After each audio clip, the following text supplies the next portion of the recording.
राधे राधे मित्रों। ईश्वर की कृपा से आप सभी स्वस्थ, खुशहाल और समृद्ध हों। मित्रों, आज मैं आपको ब्रह्म मुहूर्त के बारे में बताने जा रही हूँ। ब्रह्म मुहूर्त मतलब वह समय जिसे परमात्मा का समय कहा जाता है। सभी धर्मों में सुबह ब्रह्म मुहूर्त में उठना स्वास्थ्य के लाभप्रद बताया गया है। रात्रि के अंतिम पहर को ब्रह्म मुहूर्त कहा जाता है।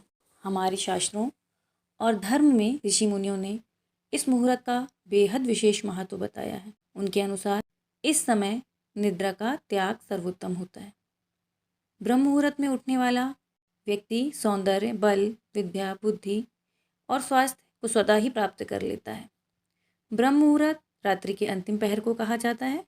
यह प्रातः सुबह 4 से 5:30 बजे तक रहता है। ब्रह्म मुहूर्त में ऐसा कहा जाता है देवता विचरण के लिए धरती पर आते हैं। जो व्यक्ति ब्रह्म मुहूर्त में सोते रहते हैं उनके पुण्यों का नाश होता है, ऐसा हमारे शास्त्रों में कहा गया है। सिख धर्म में ब्रह्म मुहूर्त को अमृत वेला कहते हैं। मतलब वह समय जो ईश्वर की भक्ति के लिए सर्वश्रेष्ठ है। इस समय उठने से मनुष्य को सौंदर्य, लक्ष्मी, बुद्धि और अच्छा स्वास्थ्य प्राप्त होता है। उनका मन शांत और तन पवित्र रहता है।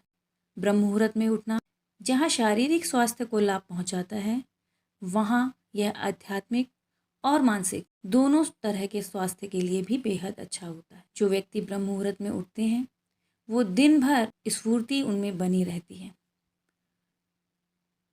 केवल ब्रह्म मुहूर्त में हमें आलस्य का त्याग करके सुबह उठने का प्रण करना चाहिए। कुछ दिन जब आप ब्रह्म मुहूर्त में उठेंगे तो यह आपकी आदत में शामिल हो जाएगा। ब्रह्म मुहूर्त में उठने से क्या क्या लाभ हैं और ब्रह्म मुहूर्त में उठकर आपको क्या करना चाहिए, ये मैं आपको बताती हूँ। हमारे ऋषियों ने ब्रह्म मुहूर्त में हमें क्या क्या करना चाहिए, यह शास्त्रों में स्पष्ट रूप से वर्णित कर दिया है। तो सबसे पहला काम, ब्रह्म मुहूर्त में स्नान इत्यादि से निवृत्त होकर ध्यान करना चाहिए। ध्यान मतलब वह समय जिसमें आप खुद से मिलते हैं। जब बाकी दुनिया सो रही होती है तो ध्यान के लिए सबसे बेहतर समय होता है ब्रह्म मुहूर्त का। इस समय आकाशमंडल, वायुमंडल और पृथ्वी तीनों एक ही सीध में होते हैं, इसलिए इस समय किया गया ध्यान बेहद प्रभावशाली होता है और देवताओं की साक्षात कृपा आपको प्राप्त होती है। हमारे शास्त्र अष्टांग हृदय में ब्रह्म मुहूर्त का समय आध्यात्मिक ज्ञान और ज्ञान के अनुभव के लिए सबसे उपयुक्त माना गया है। शास्त्रों के अनुसार ब्रह्म मुहूर्त के दौरान यदि हम शास्त्रों का अध्ययन करते हैं तो हमें उन्हें समझने में बेहद कम समय लगता है और वे हमेशा के लिए हमें याद हो जाती हैं। ब्रह्म मुहूर्त आपके जागरूकता स्तर और ताजगी को बढ़ाता है। ब्रह्म मुहूर्त का यदि आप प्रभाव देखना चाहते हैं और उसे आजमाना चाहते हैं तो सर्वप्रथम ब्रह्म मुहूर्त में उठकर स्नान आदि से निवृत्त होइए। यदि आपने गुरु बनाए हैं तो अपने द्वारा बनाए गए गुरु के दिए गए मंत्र का जाप करें। यदि आपने गुरु नहीं बनाए हैं तो अपने इष्ट देव जो हैं, चाहे वे भगवान शिव हों, प्रभु महादेव हों, प्रभु विष्णु हों या अन्य कोई देवता जिन्हें आप अपना इष्ट मानते हैं, उसके मंत्र का लगातार 21 दिनों तक उठकर जाप कीजिए। अपने घर में होने वाले सकारात्मक परिवर्तन को आप स्वतः महसूस करेंगे। ब्रह्म मुहूर्त में किया गया जाप, पूजा, जप, तप, हवन कई गुना प्रभाव देने वाले होते हैं।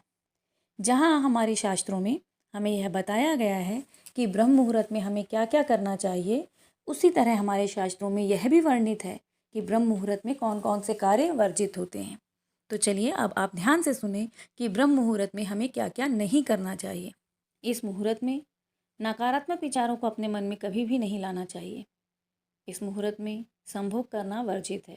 नींद नहीं लेनी चाहिए। ब्रह्म मुहूर्त से पहले उठकर प्रभु की पूजा अर्चना हेतु तैयार रहना चाहिए। इस मुहूर्त में जोर से आरती करना भी शुभ नहीं माना जाता। शास्त्रों के अनुसार केवल एक स्वस्थ व्यक्ति को ही ब्रह्म मुहूर्त में जागना चाहिए। ब्रह्म मुहूर्त में गर्भवती महिला, बच्चे, वृद्ध लोग जो शुरू से जाग नहीं रहे हैं, जिन लोगों को रात का भोजन ना पचता हो, ऐसे लोगों के लिए ब्रह्म मुहूर्त में जागना उचित नहीं माना जाता। तो भक्तगणों, आप सभी ब्रह्म मुहूर्त में उठिए और ब्रह्म मुहूर्त में उठकर अपने समय को ईश्वर की साधना में लगाइए और अपने दिन को सफल बनाइए। मित्रों, मैं आपको एक ऐसा उपाय बताने जा रही हूँ जिसको घर का कोई एक व्यक्ति भी यदि करता है तो संपूर्ण घर की काया पलट हो सकती है। घर का जो भी माता पिता भाई बहन जो भी हैं वो ब्रह्म मुहूर्त में उठें, स्नान आदि से निवृत्त हों। स्नान करने के पश्चात एक लोटे में जल लें, उसमें थोड़ा सा गुड़ मिलाएं और गुड़ मिलाकर सूर्य उदय के समय, जब सूर्य उदय होने वाला हो तो सूर्य के समक्ष खड़े हो जाएं। 21 या 108 बार आपकी श्रद्धा के अनुसार गायत्री मंत्र का जाप करें। तत्पश्चात वह गुड़ मिश्रित जल सूर्य देव को ओम आदित्याय नमः कहते हुए अर्पित करें। अर्पित करने के पश्चात जो जल भूमि पे गिरा है उसे अपने मस्तक पर धारण करें और अपनी मनोकामना जो भी आप चाहते हैं उसे पूर्ण करने की सूर्यदेव से प्रार्थना करें। उनसे ऊर्जा, प्रकाश और अपने जीवन में नई शक्ति का संचार मांगें और अपने दिन की शुरुआत करें। मित्रों, घर का कोई एक व्यक्ति भी यदि इस कार्य को करता है तो इसका फल परिवार के सभी सदस्यों को मिलता है। तो इस उपाय को अपनाएं और अपने जीवन को खुशहाल और समृद्ध बनाएं।